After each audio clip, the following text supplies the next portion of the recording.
Welcome back, everybody. On the back porch, it's a late night stir fry. Gonna use the iPhone tonight. We want to make this fun. 4 days in a row of really heavy snow. Blackstone 36-inch Pro Series, blazing hot. Avocado oil. Love that avocado oil. Hopefully you can hear me on the iPhone. Chicken breast. Picked them up at Sam's Club today. Down with a bunch of chicken breast. A little more avocado oil. Blackstone's pineapple sriracha. Instant sear. If you're doing stir fry, you want to be high heat. Think about when you get Chinese takeout at your local favorite Chinese place. Usually it's 10 minutes for us. They're cooking it in 10 minutes and getting it out the door of the kitchen because they have woks that are super hot, like 600, 700 degrees. So whatever you can get your griddle up to, this is a Pro Series 4-burner, probably at least 600 degrees right now. The higher the heat, the better for stir fry. A little more avocado oil. Over to my snowy prep table.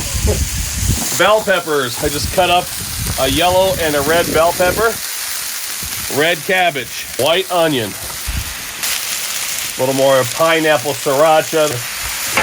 Chicken looking really good. Don't have time to mess with cloves of garlic tonight, so we're going down with that garlic paste. You know how much I love that garlic paste. Chicken's already 50% done. I can tell just by looking at it. These veggies are going to cook up really quick as well. I don't want my veggies to be soggy for stir fry. I want them to be cooked, but I want a teeny bit of a crunch in there, if you will. So I'm going to go ahead and move my chicken over here until it gets done. I'm going to move the veggies over here in the corner.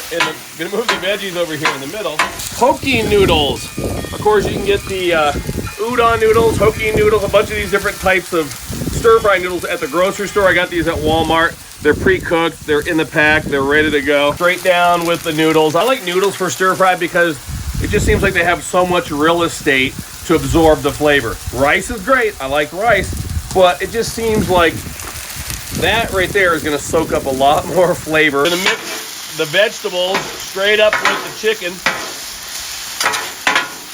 The grease from the chicken is going to help these veggies to cook. Smell it. It's smelling good.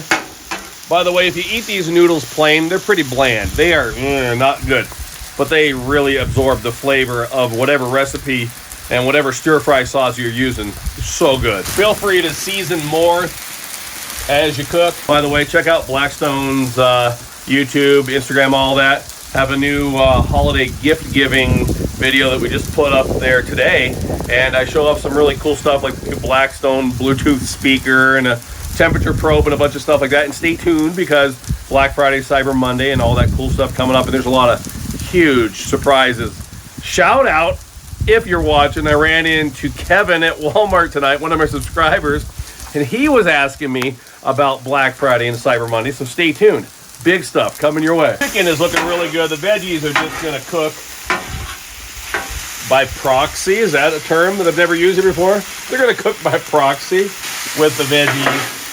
Whoa, let's use that rear grease gate to keep everything in. Baby spinach, one of those big bulk ones you get at Sam's and Costco. Of course, spinach cooks down to nothing.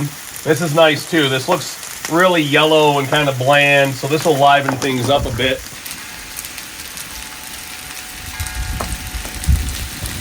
Let me know down below if you like these videos with the phone. They're just so much easier to do. It's going to make it easier for editing. It's easier for audio. And they're not picture perfect. My Let's Give It a Try show, I make sure everything is perfect for that. Just the most perfect piece of music and perfect audio. But here on the channel, I have to make it fun. So this is going to be a fun video tonight. I love cooking in the snow. So hopefully you're enjoying coming along for the ride. I really, really like cooking in the snow, which also is an answer to a question that I've got a lot over the years. People say, Todd, is it safe to cook in the snow? Will I hurt my griddle? Here's your answer. It's totally safe. You're not going to hurt your griddle. I'm doing a taste test here to see what the veggies taste like. Let me know down below, by the way, where you're watching from. So we're in snowy Monument, Colorado here, up on the Palmer Divide, 7,300 feet. Getting hammered with snow this week, which is really cool. And I think Sunday it's going to warm up to like 45 and sunny. So here we go. Let me know where you're watching from.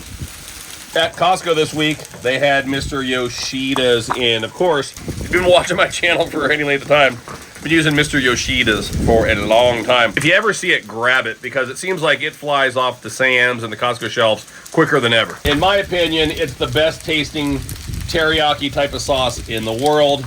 One thing you want to make sure, though, is that you put it on towards the end. There is a little bit of sugar in there, and it's going to caramelize, so you don't want that to burn on the griddle.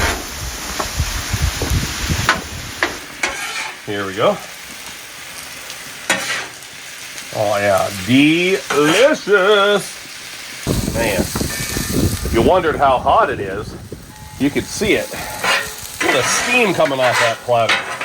My buddy Matt is actually planning out the griddle mortar already. So we're gonna have a way earlier announcement than we're used to with the griddle mortar. I don't know when that'll happen, you know, probably sometime after Christmas, but very excited. Get ready. Griddle mortar. It's going to be so much fun. It's going to be bigger and better than ever. But take a look at that beautiful stir fry. So if you're a first timer, the griddle mortar is something that we've been doing at Blackstone for 6 years in a row. I think this will be the 7th year or so. We basically get out and we hit a lot of Walmarts, sometimes Lowe's and Ace as well. We have hats. There's prizes for the people that drive and visit us. We have lots of free food. A lot of times people will make a weekend of it and get a hotel. We've had people drive from state to state. It's so much fun.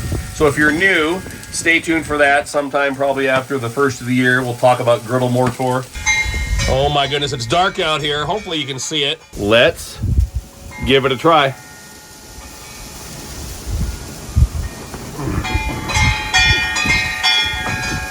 You can make this recipe the same way with chicken thighs. This is chicken breast. Pork, it'd be amazing as well. You can use scallops or shrimp, you know. It's one of the things I love about stir fry. Just so many variables. Oh, let's clean off the griddle real quick. Because I have all that sticky sauce, I am gonna go ahead and use a little bit of water. This will basically, as you can see, deglaze the griddle, if you will, to pull all that sugar to the top.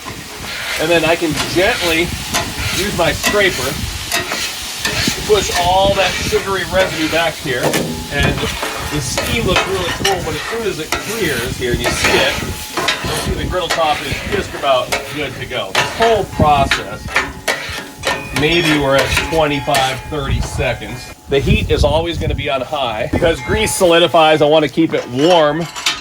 And then when I'm done, I'll just make sure all those crumbs are back there in my grease cup.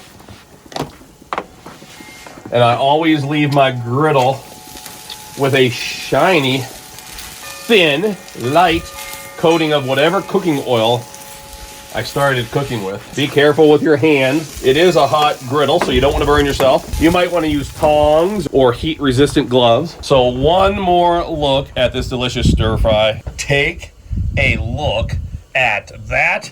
I think we're going to call this snowy stir fry. You can see the snow on the brand new Blackstone pellet grill. Here we go. One more try for the camera. Thanks for watching, everybody. Until next time, this is Todd and my wife behind the phone. We're saying, praise the Lord, and pass the snowy, succulent stir fry.